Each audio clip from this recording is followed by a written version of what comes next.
మరో breaking news చూస్తున్నాం. TDP ప్రభుత్వ హయాంలో గుంటూరు జిల్లా ఉండవల్లి కరకట్టలపై నిర్మించిన ప్రజావేదికను జగన్ సర్కార్ అధికారంలోకి రావడంతోనే కూల్చివేయటం అప్పట్లో పెను సంచలనాన్ని సృష్టించింది.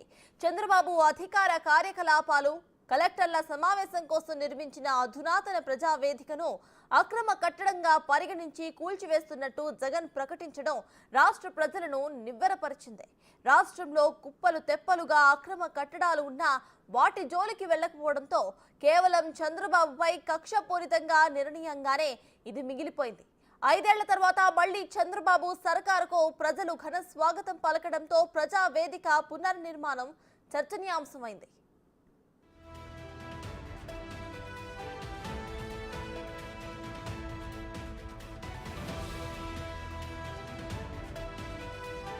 అమరావతి రాజధాని నిర్మాణానికి కట్టుబడి ఉన్నామని ఎన్నికల ప్రచార సమయంలో వెల్లడించిన టీడీపీ అధినేత చంద్రబాబు ప్రజావేదికను కూడా ఈసారి శాశ్వత ప్రాతిపదికన నిర్మించే అవకాశాలు ఉన్నాయని పార్టీ శ్రేణులు పేర్కొన్నాయి.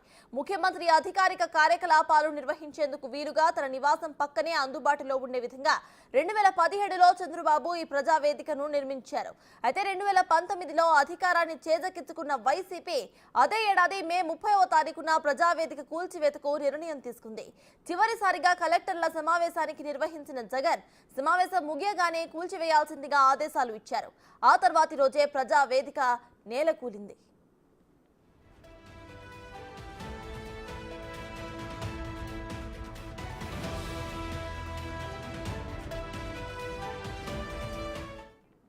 ప్రజావేదికను కూల్చడం ద్వారా ప్రభుత్వం సాధించిందేంటంటే అన్న ప్రశ్నలు ఇప్పటికీ జనాన్ని వేధిస్తూనే ఉన్నాయి. మళ్లీ ప్రజలు చంద్రబాబుకు అఖండ మెజారిటీతో పట్టం కట్టడంతో అమరావతితో పాటు ప్రజావేదిక పునర్నిర్మాణంపై ఆశావాహంగా ఎదురుచూస్తున్నారు ప్రజలు. అదే ప్రాంతంలో ప్రజావేదికను నిర్మించాలని టీడీపీ నేతలు భావిస్తున్నారు. ప్రజావేదిక పునర్నిర్మించేందుకు చంద్రబాబు సంసిద్ధతను వ్యక్తం చేసినట్టుగా వారు తెలిపారు.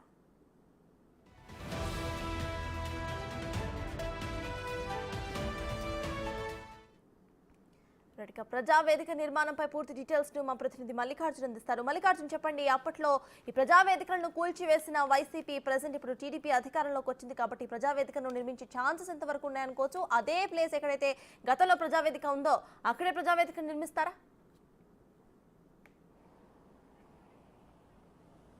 ఖచ్చితంగా సత్తాజ్, ఏదైతే చంద్రబాబు ఉండవల్లి నివాసం పక్కనే కూడా గతంలో అప్పుడు అంటే సెక్రటరియట్లో రివ్యూ మీటింగ్లు కానీ ఏమన్నా కలెక్టర్ కాన్ఫరెన్స్లకు సంబంధించి కానీ ఏమన్నా నిర్వహించాలన్నా కొంచెం ఇబ్బందులు ఎదురవుతున్న దృష్టిలో ఉంచుకొని కూడా ఉండవల్లిలో ఉన్న ఏదైతే చంద్రబాబు నివాసానికి పక్కనే ఉన్న ఆ స్థలంలో కూడా దాదాపుగా అప్పుడు రైతులకి హ్యాండ్ ఓవర్లో ఉండేది. రైతుల వద్ద నుంచి ఒప్పించి ఇక్కడ స్థలాన్ని కూడా సేకరించడం జరిగింది. ఇక్కడ దాదాపుగా కూడా 8 కోట్లు విలువ చేసి కూడా ఈ ప్రజావేదిక అనేది నిర్మాణం చేయడం జరిగింది. ఈ ప్రజావేదికలో ప్రత్యేకంగా కలెక్టర్ల కాన్ఫరెన్స్ నిర్వహిస్తూ ఉండేవాళ్ళు. ప్రభుత్వానికి సంబంధించిన అన్ని రివ్యూలకు సంబంధించినవి అన్నీ కూడా దాదాపుగా లాస్ట్లో అంటే ప్రభుత్వం ఇంకొక సంవత్సరంలో ముగిపోతాను, ఎన్నికలు రాబోతా ఉన్న సమయంలోనే 2 సంవత్సరాలకు ముందే ఈ నిర్మాణం అనేది చేపట్టడం జరిగింది. ప్రధానంగా కూడా కలెక్టర్ల కాన్ఫరెన్స్లు నెలకొకసారి జరుగుతూ ఉండేవి. సెక్రటరియట్లో కలెక్టర్ కాన్ఫరెన్స్ నిర్వహించాలి అంటే కొంచెం ఇబ్బందికర వాతావరణం ఉంటున్న నేపథ్యంలో కూడా చంద్రబాబు తన నివాసం పక్కనే కూడా 8 కోట్లు విలువ చేసే ప్రజావేదికను కూడా నిర్మించడం జరిగింది. అప్పుల్లోనే దాదాపుగా కూడా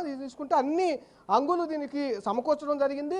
ఈ నిర్మాణానికి కూడా సంబంధించి వైసీపీ అధికారంలోకి వచ్చిన తర్వాత కూడా ఒక కలెక్టర్ కాన్ఫరెన్స్ని కూడా జగన్ ఇక్కడ నిర్వహించడం జరిగింది. ఆ రోజే సీఎం జగన్మోహన్ రెడ్డి ఇది అక్రమ నిర్మాణము, ఇది ప్రజల డబ్బుని వృధా చేసిన నిర్మాణం అంటూ కూడా ఈ నిర్మాణాన్ని వెంటనే కూల్చివేయండి, ఇక్కడ అక్రమ నిర్మాణాలు అసలు ఉండటానికే వీల్లేదంటూ కూడా కలెక్టర్ కాన్ఫరెన్స్లో కూడా సీఎం జగన్మోహన్ రెడ్డి అప్పుడు చెప్పడం జరిగింది. సీఎం హోదాలో కూడా దాని నేపథ్యంలోనే ఎప్పుడైతే జగన్మోహన్ రెడ్డి ఆర్డర్ వేయటం లేట్ అన్నట్టుగా కూడా అధికారులు వెంటనే దీన్ని కూల్చివేయడానికి ప్రయత్నాలు అయితే మొదలు పెట్టడం జరిగింది. ఆ కూల్చివేతలను కూడా అప్పుడున్న టీడీపీ నేతలు కానీ ఇక్కడున్న కొంతమంది రైతులు కానీ అడ్డుకునే ప్రయత్నం కూడా చేశారు. హైకోర్టుకు కూడా స్వయంగా వెళ్ళడం జరిగింది. 2-3 రోజులు కొంత బ్రేక్ రావడం జరిగింది. 2-3 రోజులు బ్రేక్ వచ్చిన తర్వాత మరియు హైకోర్టు ఆదేశాలు తీసుకున్న తర్వాత ఇక్కడ మరోసారి కలెక్టర్ ఈ సంబంధించి కూల్చివేత అయితే మొత్తం చేయడం జరిగింది. మొత్తం ఇది ఎక్కడ ఏదైతే ఉందో కూడా ప్రజావేదిక మొత్తం కూడా నేలమట్టం అయితే చేశారు. కానీ ఇక్కడున్న ఏ అయితే వస్తువులు కానీ ఇక్కడ కూల్చివేసిన